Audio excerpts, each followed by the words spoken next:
Update ko lang po dito sa Uno. Buksan natin yung Uno. Then, buksan natin yung rewards. Ito po yung bagong update ng Uno. Sabi dyan, earn 50 world coin for a 5-day streak. So, pag ginamit po natin ito everyday for 5 days, may marireceive po tayong 50 world coin. Ayun po.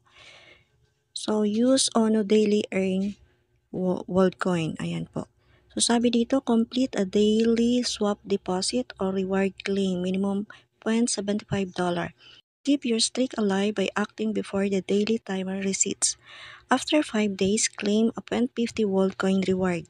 Only swaps involving World Coin, USDC, Ethereum, or BTC qualify. So yung may mga USDC, dito nyo na po yan isuswap sa Uno to World Coin po para ma-qualify po siya sa reward.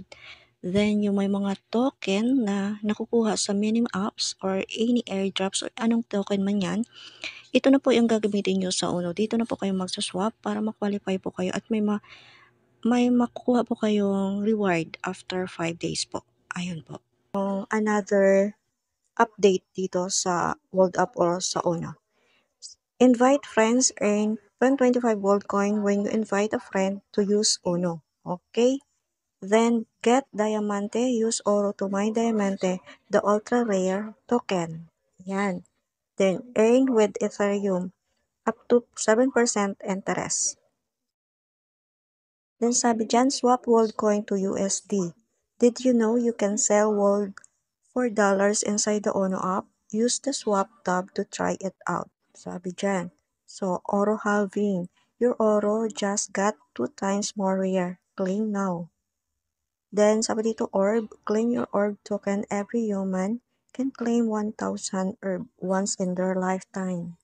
Then, ito po, yung flag. Grab the flag, earn dollar flag.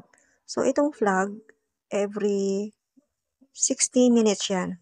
Every 1 hour. So, claim kayo ng flag dito, $1 flag.